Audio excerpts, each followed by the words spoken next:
பல நேரங்களில் நான் ஊழியத்தில் இருக்கும்போது நான் சில காரியங்களை செய்வேன். சில காரியங்களை செய்யும் போது எல்லாரும் என்ன யோசிப்பான், நார்மலா மனிதன் என்ன யோசிப்பான், இவர் ஏதோ ஒன்று எதிர்பார்த்து, உண்மைதான் அப்படிப்பட்ட சந்தேகம் வருவது இயல்பு. ஆனா நான் என்ன பார்க்கிறேன் அப்படின்னா, என் வாழ்க்கையை கர்த்தர் எப்படி நடத்துகிறார் அப்படின்னா, ஒரு நாள் எதிர்பார்க்கலாம். ஒரு மனுஷன் உங்ககிட்ட கேட்காம 20 வருஷமா அவன் எதிர்பார்த்து கொண்டே இருப்பாரு. நான் சொல்லுறது புரிகிறதா? உங்களை குறித்து தவறான காரியங்களை உலகம் சொல்லி கொண்டிருக்கலாம், அதெல்லாம் கவலைப்பட்டக்கூடாது. இன்னொரு மனிதன் சொல்வதனால என்னுடைய சுபாவம் மாற போறது கிடையாது.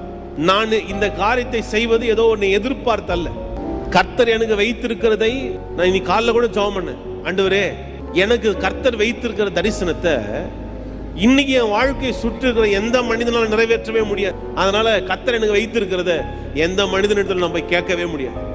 ஏன்னா கேட்டாலும் கொடுக்கிற நிலைமையில அவன் இல்லை. கொடுக்கிற நிலைமையில ஒரே ஒருவர் இருக்கிறார்.